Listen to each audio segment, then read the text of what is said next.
Hello and welcome to the Cafe Cast. I'm the Second Opinion, and today we're talking about the two most recent episodes on the American schedule, because heck with those knuckleheads, we're still pretending only one episode a week is coming out.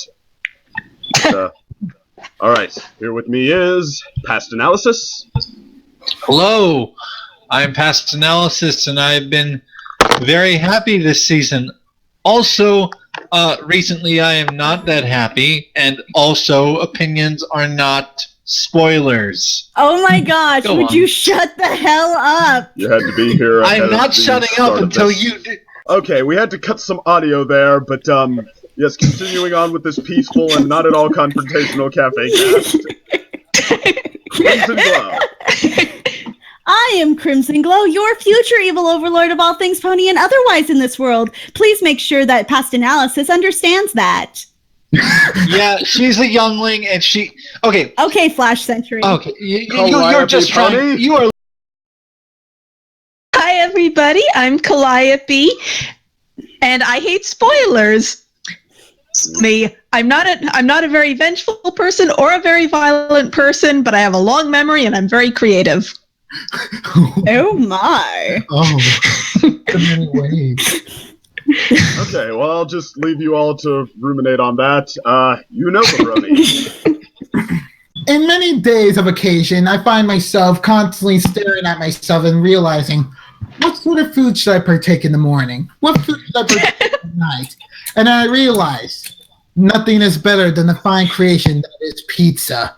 And here with us is Unova, the pizza eater of champions. Yeah. As well as an advocate for macadamias. I love macadamia nuts. What you do? Yeah. You're like the only two that do. Macadamia nuts are pretty nice. Have you ever had macadamia nut and white chocolate chip cookies? Yeah, no, those are great. I love those. Actually, I had those before. Unova was just singing their praises, yeah.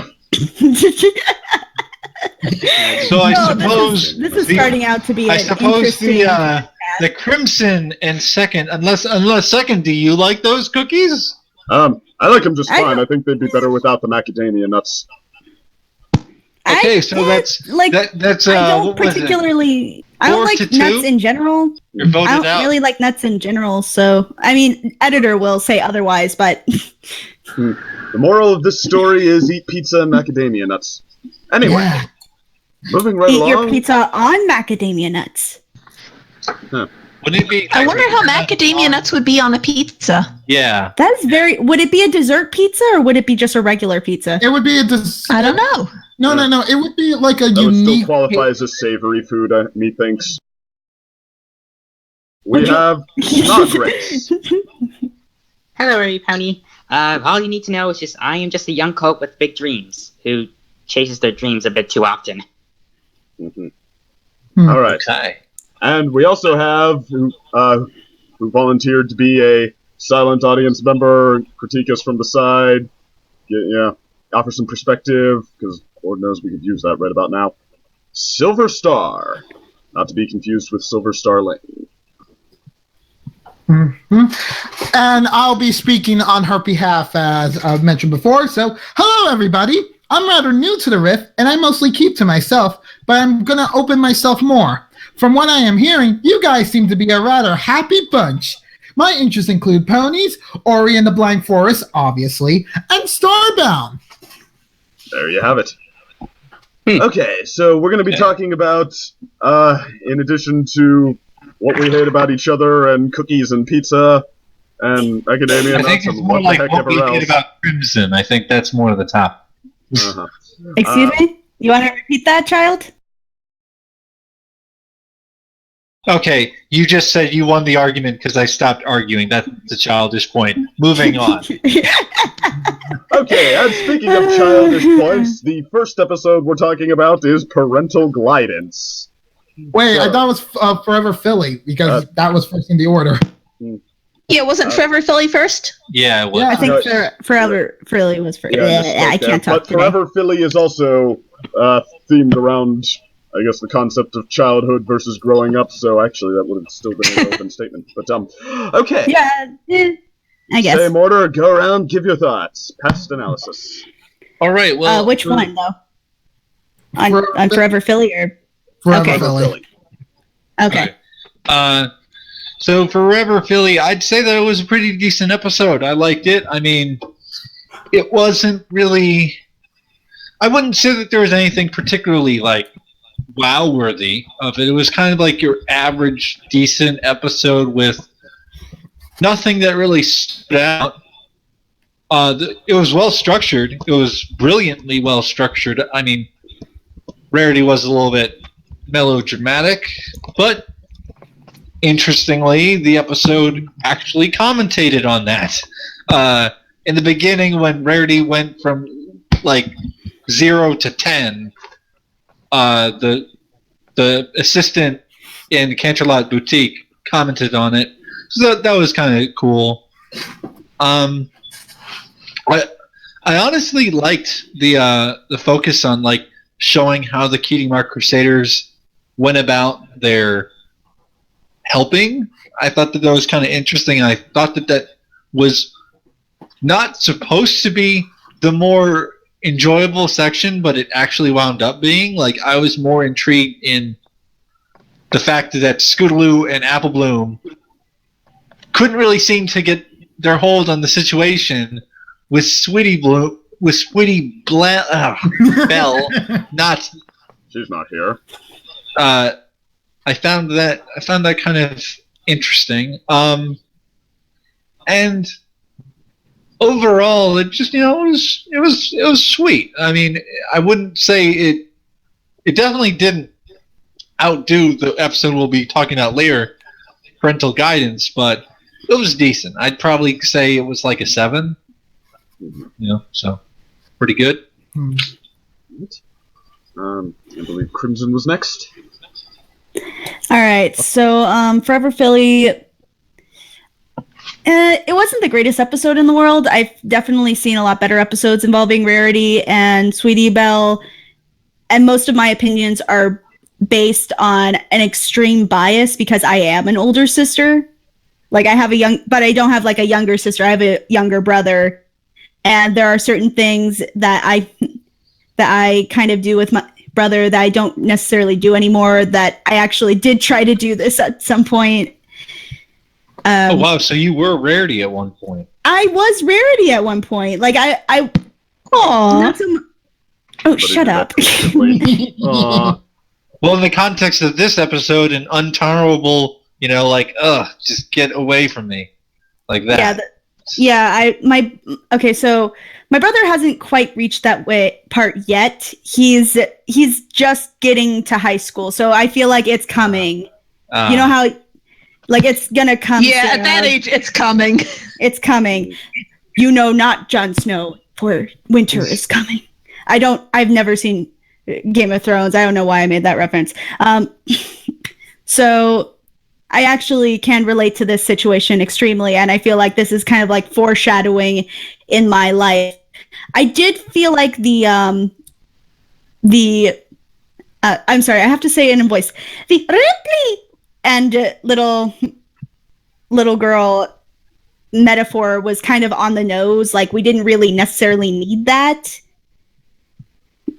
It would have been nice maybe to have Sweetie Belle kind of be like, maybe I should see it from her point of view, not from just my point of view, because Rarity really doesn't get to see Sweetie Belle all that much, as far as we know. Like, for the most part, she seems like she's not really in the picture. And as an older sister, I would be very upset if I couldn't see my brother. But whose fault is that? That's Rarity's fault. If it's anyone's fault, I would lean on it being no one's fault. It just, jobs move away. It's not a question of fault. It's just circumstances. Well, yeah. Yeah. But I don't think that Sweetie Belle was in the wrong to be. No, upset. she wasn't in the wrong. I wasn't saying that she was in the wrong. I'm saying that that she didn't really understand her older sister's opinion. But I'm glad that Rarity got to see Sweetie Belle's side of things, via this stance, I guess, is what I'm trying to say as far as this goes. But I do think that it was Sweetie Belle's fault, if we're going to go fault, for not voicing everything or anything. Because when you're the younger, we had this, unfortunately, I do have to mention the Wacky Races episode, the horribly done one, where she talks to her older sister, you know, hey, this is not okay. This is my thing. Let me do my thing. So I'm just curious as to why that wasn't transferred into Forever Philly. Yeah. Also, I did kind of feel like this was also kind of a metaphor for my mom and me and my family. Just me with my family. That's also another thing it kind of reminded me of, because my mother, what she likes to do is just drag me into something called FFF. Forced Family Fun. Oh yeah, that doesn't sound good. Where she drags the whole family, rather me, downstairs to go socialize with people, even though I have, either because I have work to do, or I have a drawing to do, or because I just want to lay down because I've just gotten off of work. Nope, it's time to go socialize with more people in my life. Yay! Ooh, sounds like fun. Yay! Yay!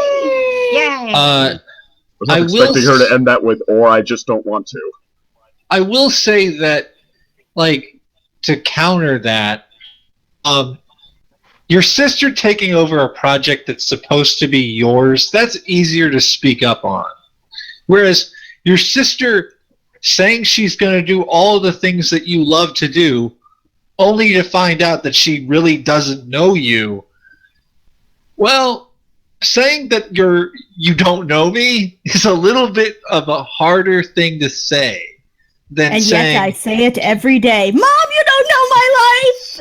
Honestly, though, like the fact that... well, just because... Well, my point is that just because someone's willing to say, hey, you're being a little overbearing, you're taking over the project, doesn't mean they're going to be able to say the even harder thing, which is, you don't really know me. That's a little bit harder to say. It is a little harder to say, and there is a point where it's just going to be like that. But I kind of think that in general, Sweetie Belle has kind of come into her own and should be able to say that to somebody, like especially to Rarity, because they are, when they're not together, they're really close sisters. Like, we've seen their episodes, and they're probably more sisterly than any of the Applejack episodes involving family ever. Yeah, I kind of get the impression that Applejack and Applebloom are the sisters who are kind of idealized. Sweetie Belle and Rarity are the sisters more people can relate to. Exactly. I would say that Applejack is more or less a mother figure. Like, that's the way that she doesn't interact with Sweetie Belle, with Applebloom, sorry. Sweetie Bloom has ruined those two names for me. It's so horrible! Why? Why did you ruin our name? It sounds like a ship name, doesn't it? Yeah, it does. Anywho, Getting called out, she's not here to tell us to shut the heck up. She will probably tell us to yeah, like it. With Applejack, she's more like a mother. Like, that's the way that she interacts with Applebloom more. Whereas with Rarity, it's actually more of a, as you said, sister interaction. So. Yeah. I mean, honestly, the fact that this happened in whatever the go-kart episode was called. I don't care. Just call it the Wacky Races episode. I mean, yeah, that almost makes me like more inclined to go along with this, because I mean, I feel like when you already know that somebody has this tendency to just go on and on with something and not listen to you, when it's something like this, I could totally see somebody being like, heck, I'll just humor them. It's harmless enough that, like... Yeah. And I can see Sweetie Belle like wanting to make this work until it got to the point where, it was like living an episode of Barney the Dinosaur. Barney is a dinosaur of our imagination. Kill him with decapitation. I would say that Sweetie Belle is probably the most timid and not likely going to say something out of the CMC. Like Scootaloo or Apple Bloom would probably say something first. She's the least talkative. I think she usually thinks it's better actually before she say them. I actually think that that's not really that correct. Like, okay, so Apple Bloom has always been kind of the most straightforward as far as this goes. Like, she seems the most adventurous, while Sweetie Belle seems the most diplomatic sense. Like, she's the most diplomatic, and Scootaloo just kind of wings it. I think Scootaloo is the most run by her emotions. Yeah, she's definitely run by her emotions most of the time. As far as this episode goes, as far as comedy goes, it gave me the best freaking thing with my boyfriend ever. Ripley! For some reason, that little filly saying Ripley in her little accent. I don't even know what that accent is. It's supposed to be Spanish or Ukrainian. What the fuck is that accent? I don't care. It's fucking adorable, and it's hilarious whenever she says Ripley. I was really happy to see Zipper Will again. I love her. I don't know what that accent is, but it's hilarious. I'm thinking of Nostalgia Critic making fun of Phantom of the Opera guy's accent in that one animated movie.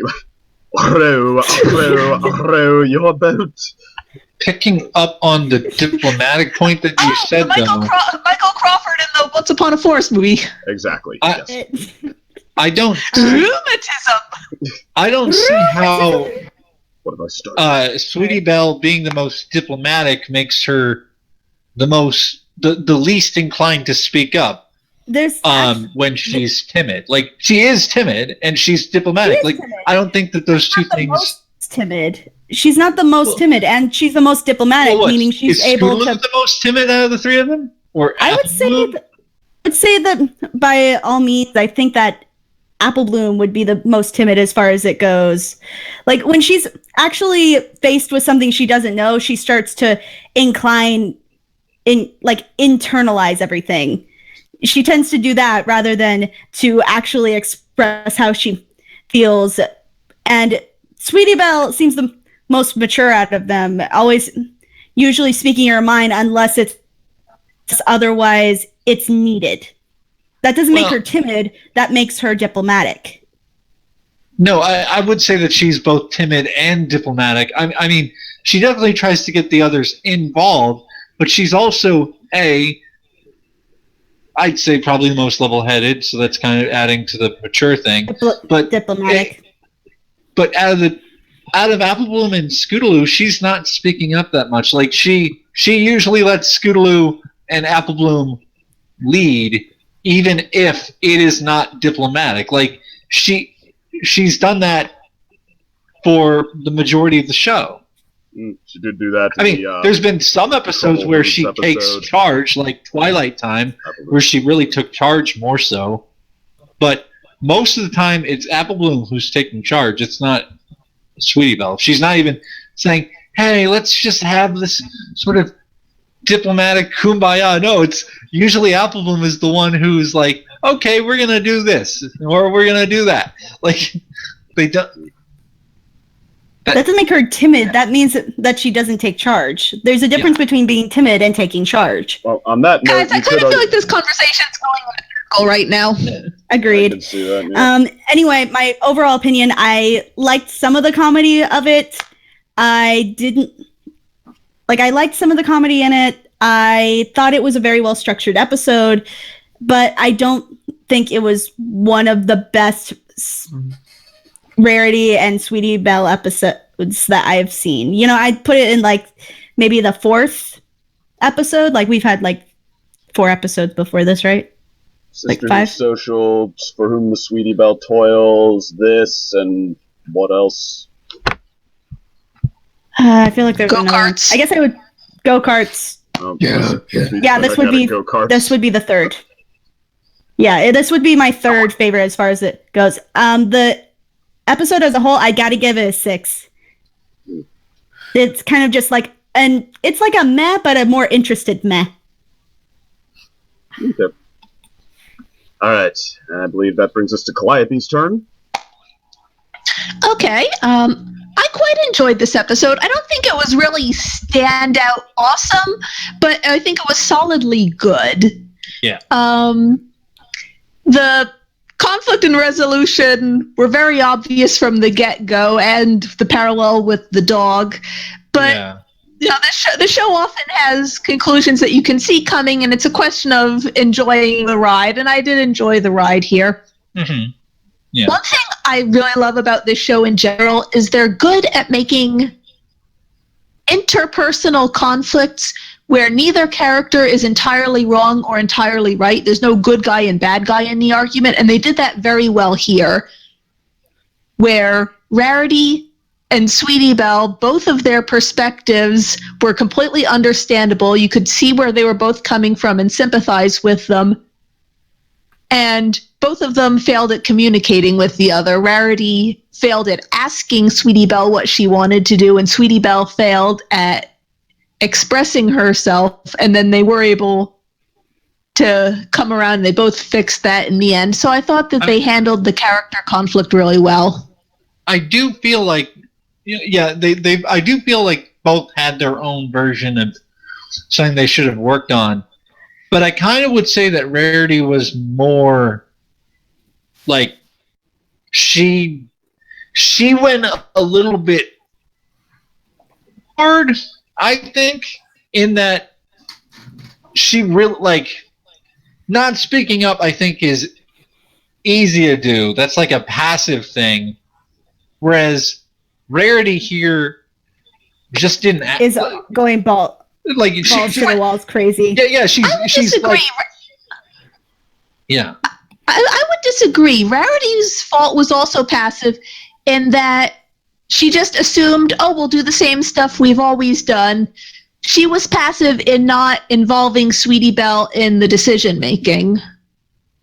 And a lot of what sisters and brothers do, they need to. I do this with my own brother. I have to like say, hey, yo, bro, what you into this week? And he's like, I'm still into Pokemon. You want to go Pokemon hunting? Hell yeah! And then my mom will be in the background going like, he's sick with 100-degree fever, and I'm like, that is no excuse for no Pokemon hunting. He's a fire type this week. Okay. But that's not really passiveness, though. Like, I mean, I guess it is in some respect, but like being passive in the sense that you take charge and you don't let someone else take charge.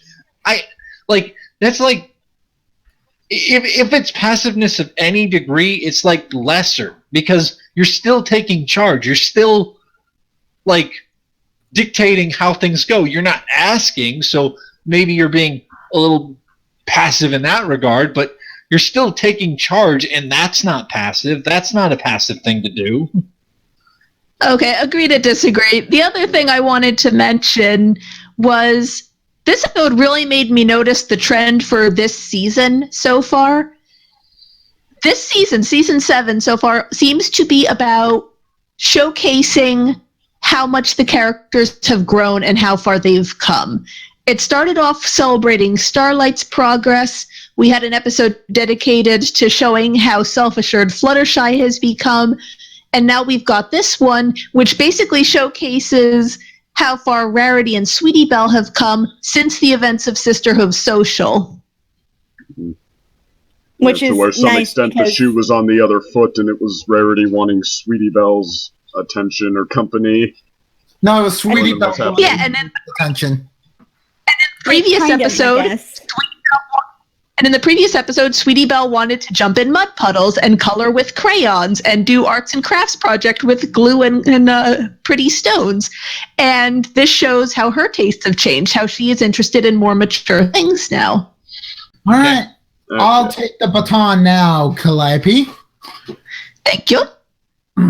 This episode, it's not one of the best episodes of season 7, but it's not bad. It feels like the A plot. It feels like this episode suffers from the main issue that the season 6 premiere dealt with the fact that the A plot wasn't as sparkling interesting despite the serious subject matter that it was trying to deal with. Meanwhile, the B plot was surprisingly entertaining despite like how little focus they were giving to the B plot.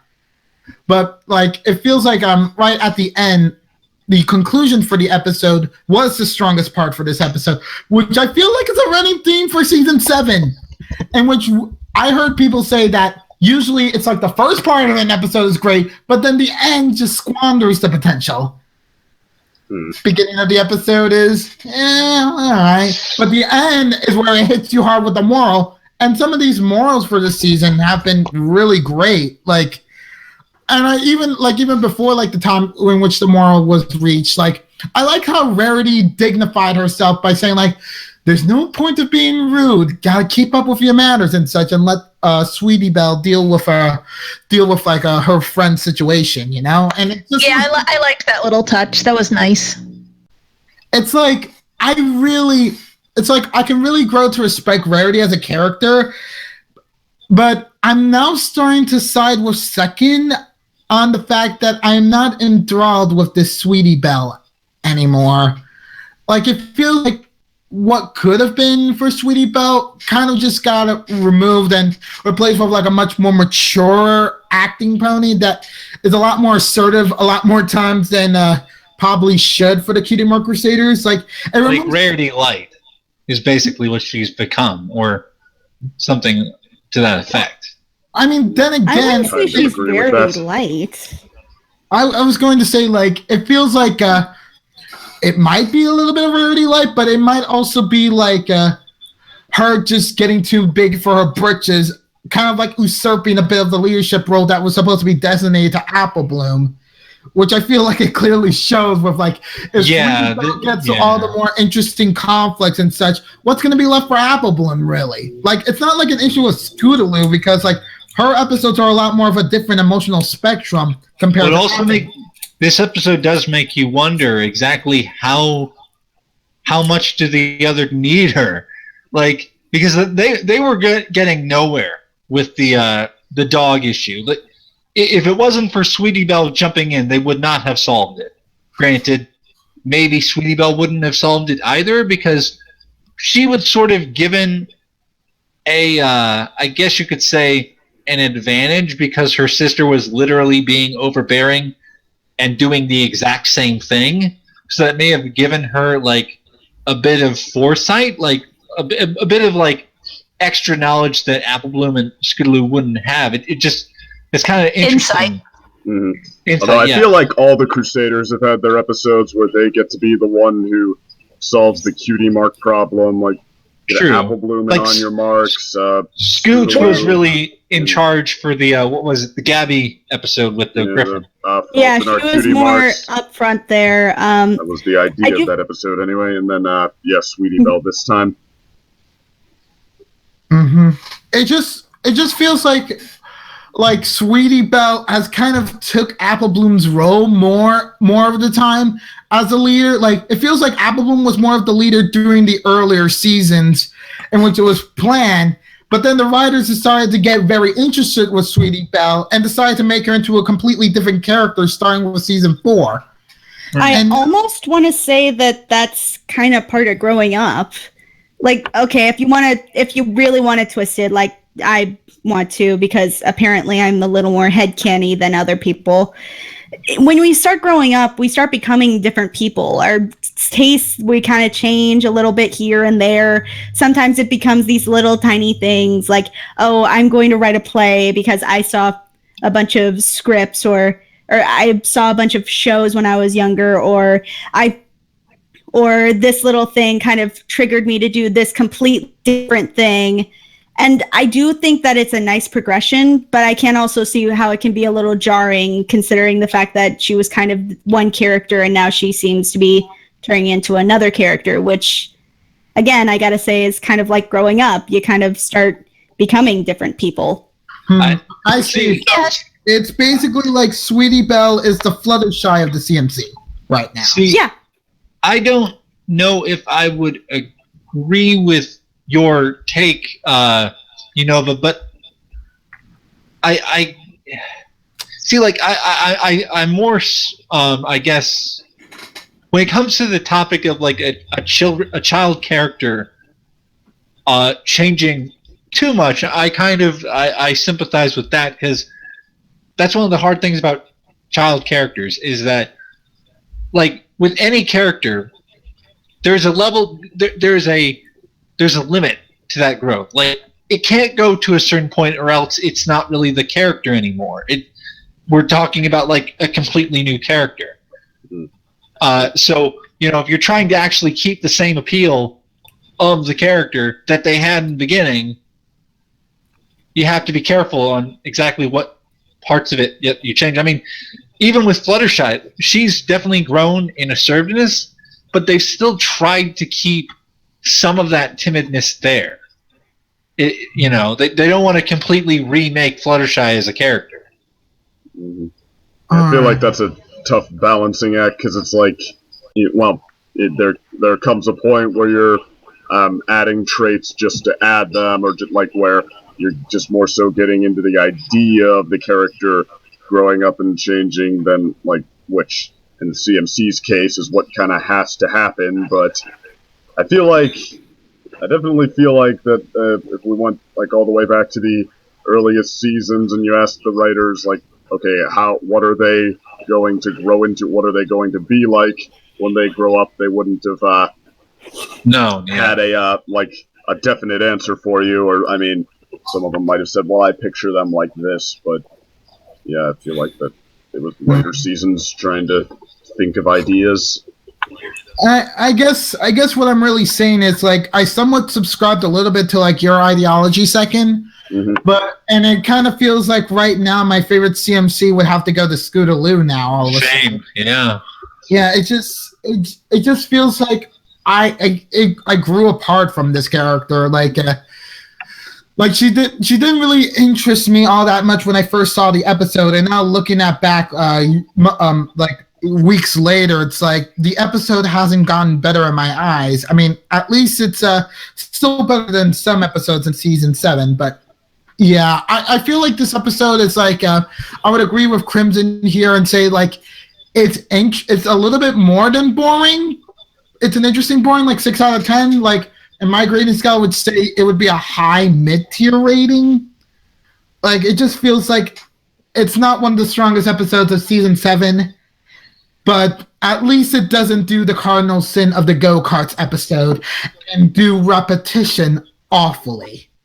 Like, it felt mundane, like in the way that Applejack's Day Off played off some of its repetitive, the repetitive tone over the episode in the middle.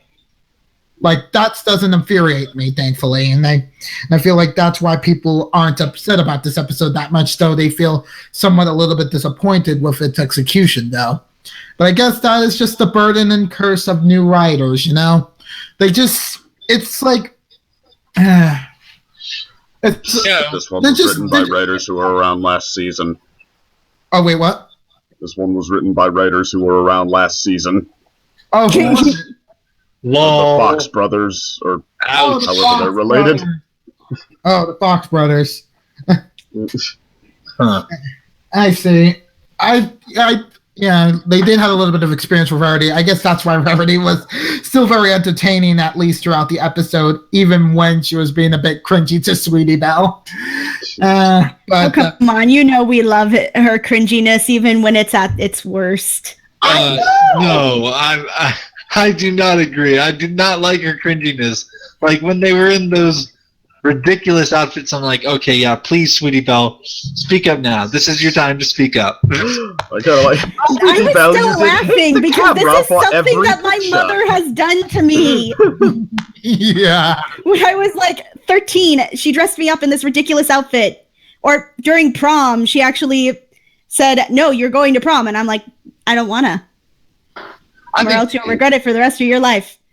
Even if it's relatable, it's still cringy. Like, It's cringy, but at least I guess you need context really for this, considering the fact that I'm saying it's relatable and the cringe is real, but it's hilarious because it's relatable. But for you, part of it might be because it's not relatable to you, and part of it might be because you're just kind of clouded by the cringe. well, yeah, I mean, And I'm not saying that. Oh shit! Give me a sec. Sorry. Okay, sorry. I have a new headset, and it comes with this this little controller button thing. I don't know. Anyway, it might be because partially, you might not be able to relate to this, and I can respect that. But as far as people like me who have been through this and have done this to others, it's kind of relatable, and therefore the cringe is actually hilarious. I mean, I don't know if I've been through something that was exactly this, where not exactly this, just like something similar. I'm not saying like no, but see, like I've been through cringy things with parents. Like there are times where cringe is funny because it's relatable, and then there's times where even if it is relatable, it's not necessarily funny. It's just kind of like, ooh, that's definitely not something I want to think about. Or see, for that matter. Like shock value or black comedy, shock value it's either can hit or only work miss. so it has its moments where it works, and then it has its moments where it doesn't really work. And it has its moments where it depends on who you are. Yeah, exactly. But, So I guess this is one of those moments where it depends on who you are. Yeah, Depends on whether you like them or not. absolutely. And well, I'll also agree. Episode so far. Yeah, it is, and It's funny because it's polarizing, but we all agree. Yeah, it's like it's not an oxymoron, was it? Wait, is it an oxymoron?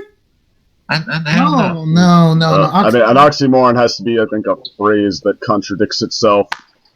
Like saying you're the largest This is just minority group or something. Minimists? Minimalist? Yes. No, I think we just disagree on like the details, but the fact We agree on the rating, overall. the overall rating we agree on. Yeah. So far. We agree why it is, but we don't disagree on what it is. Yeah, To some exactly. extent, anyway. Anything else you know about? Well, I mean, there's at least one entertaining thing about the episode, like aside from Rarity, and that is Zipperwell herself. Though because of like her lisp, I thought she was calling the dog Zipperwell during my first viewing of the episode. I love Zipperwell. It's so cute. It's so cute, and it's funny, and you just want to pinch her little cheeks.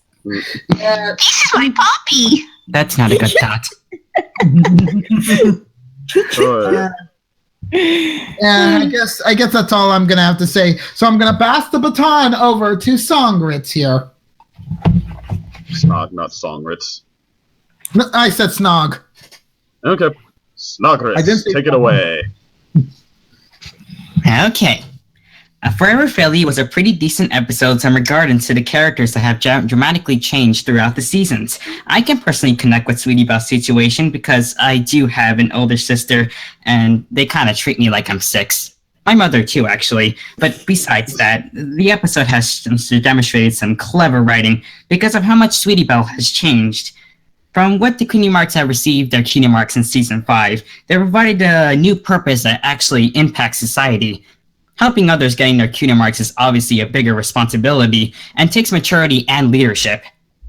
This episode highlights how Sweetie Belle has grown in character and shows that he has a bigger responsibility to fulfill. And she, as he says, as the canon of the show, she's not a little filly anymore. This is not just for Sweetie Belle, but also Rarity. Her realization of how ponies grow up is also, grown herself in character in general as well. Sweetie Belle's development has been very stable and very well paced. And this episode really demonstrated that fulfillingly. And if I was going to grade it from 1 to 10, I definitely would give it an 8.5. It's not just like, the giving the Kumar Crusaders roles and then never impacting them at all, but giving them an actual role that actually impacts their character. Why aren't you guys that Are you reading off well-spoken? a script? I you wrote reading that it? all down. Ah, I Yeah, knew it. I know it. Yeah, I knew it. It sounded like Peter! Alright, somebody Peter! here takes this seriously. Thank you. Is You that don't even take this I seriously. I only wrote it down. I just wanted to have my thoughts in one paper. No, it's fine. No, I'm damn giving it. you a hard Take- time. Thought and effort into what they say in this podcast. Awesome. Like, seriously, Snogridge, we definitely need you more around. Uh, This is the quality you're giving us. but, Alright, anyways, yeah. Silver Star says, I do think the situation with the filly and her dog was a nice comparison to make the younger audience understand the moral. I don't remember a lot from the episode, but that's mostly because there isn't anything very memorable from the episode, in my opinion. 6 out of 10. Wait. Starflight also said another paragraph above that. Let me read that. I did watch this episode, and I think it's pretty fair. As an older and younger sister, I actually don't relate at all to either side of Sweetie and Rarity. I did find the photo shoot rather humorous, and it was nice to see Sassy Saddles, the orange mane unicorn from Canterlot, and Rarity working together again. I still do like to see platonic relationships develop, especially in siblings. I did watch Dr. Wolf's video on the episode because I do tend to think deeper about the episode whenever I hear Dr. Wolf plug. him give his 2 cents. I think that's what Silver Star meant by him give his 2 cents. So, alright, so I should thank Unova for catching me there. I missed the first half of that, but, okay. So, But yeah, 6 out of 10. We got an 8.5.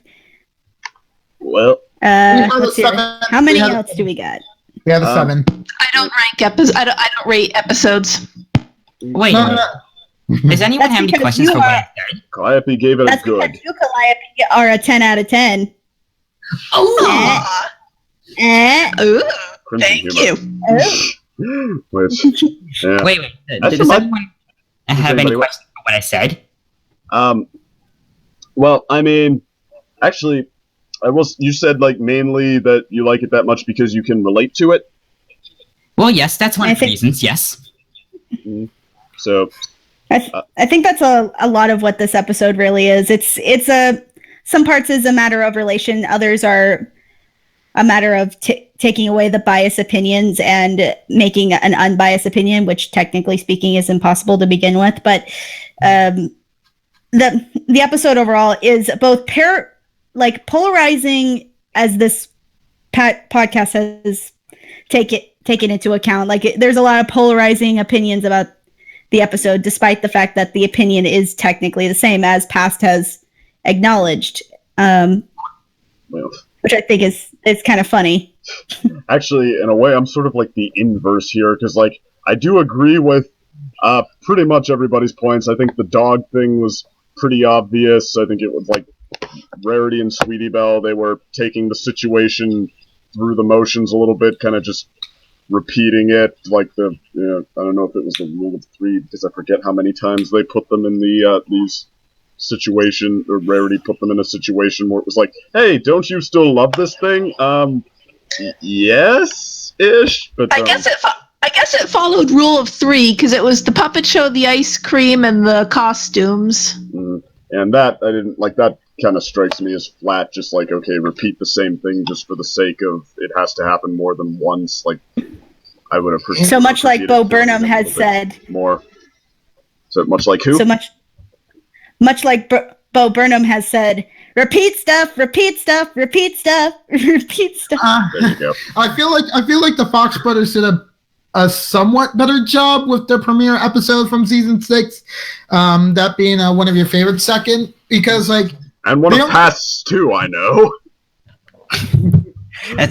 Well, Past is not talking right now because he's mad at everyone. No, not really. He's probably doing something AFK. Oh, there he is. All right, but and I also not really. Yeah, I also agree with the Sweetie Belle thing. Like, said, I think I've been somewhat infamous for not liking Sweetie Belle's new direction, partly because old Sweetie Belle was my favorite Cutie Mark Crusader. Like, I mean, she reminded me like so much of one of my younger cousins who is like she and my little brother who did not get along with me very well until recently, actually.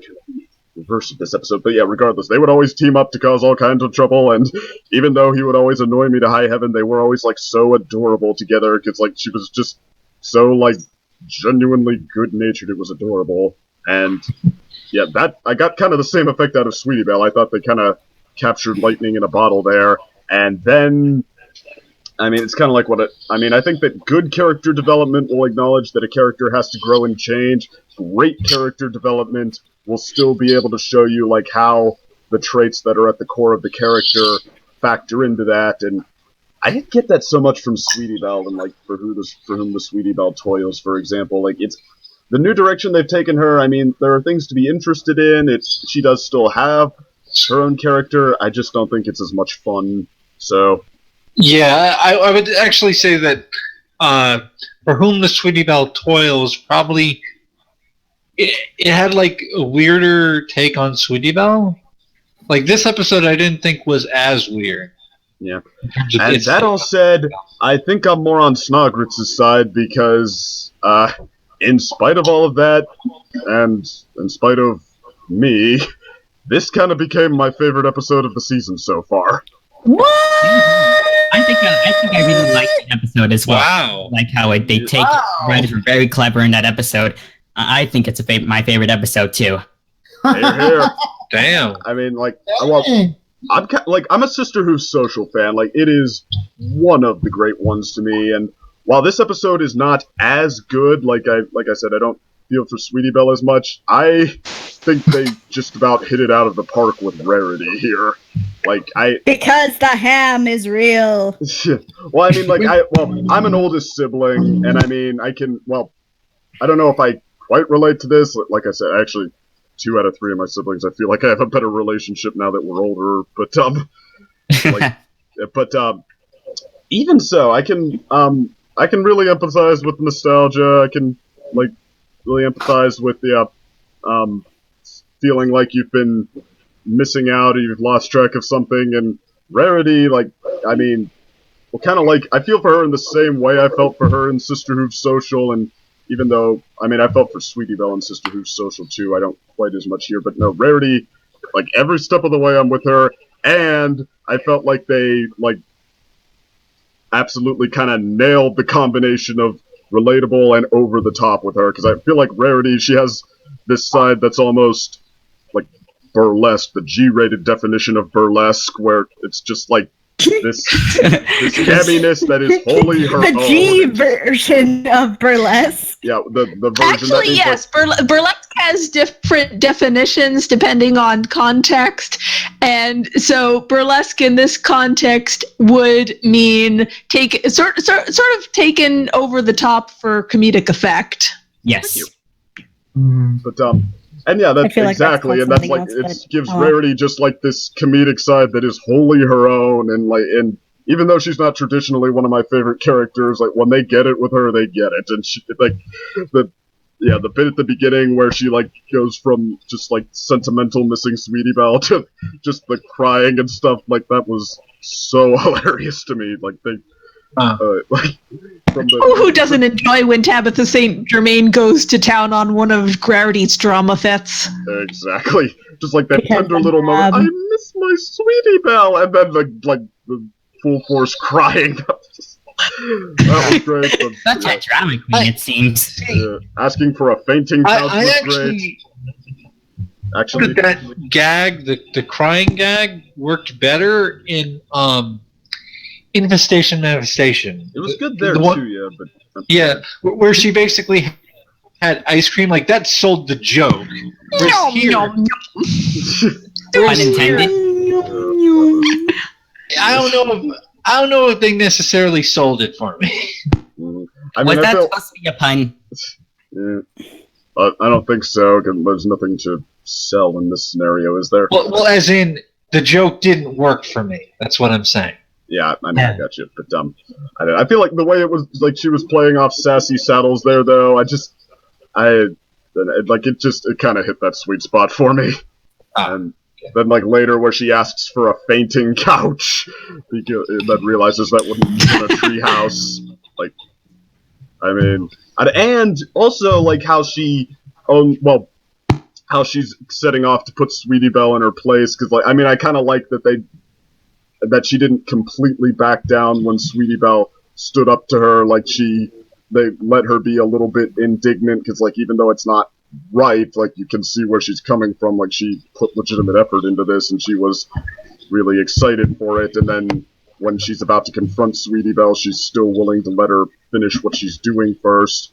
And then when, like, even the way she phrases the moral, it's like they chose their words really well there, I feel like. Just that, the last time we did these things, I didn't realize it was going to be, well, the last time. So, I mean, And then the feels start to creep into your soul with their little stingy fingers.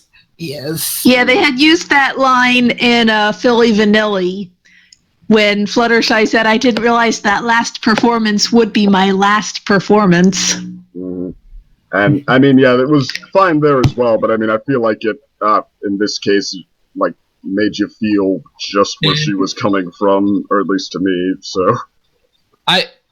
I can't really necessarily relate to Rarity's perspective. I'm the youngest, so out of 3. So, I mean,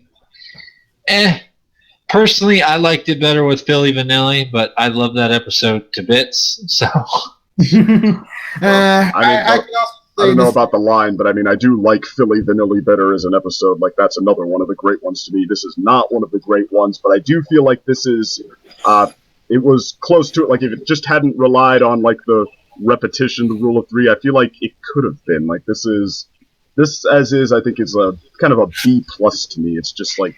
Yeah, I'd probably maybe say like a B, but yeah, it's in that ballpark. Yeah, so I guess B+ translates to 8.5 out of 10-ish, what Snugger said. Yeah, yeah. So, okay, but yeah, ranging from that to it was okay seems to be the general reaction to this one. I don't think that's primarily a bad thing. So, I mean, especially we all kind of said that it was better than meh, or that it was a great episode. That's kind of been the perspective of this particular podcast with this episode. It's been. I think we seem to be in agreement that it was good, not great, but good. Like a decent episode. We can come to the consensus. Well, from low end of decent to high end of decent, but yeah, about high end decent to good. I think that's what everyone agrees on. Okay. Yeah. Well, okay. From there, we're just going to phrase it 100 different ways. So, all right.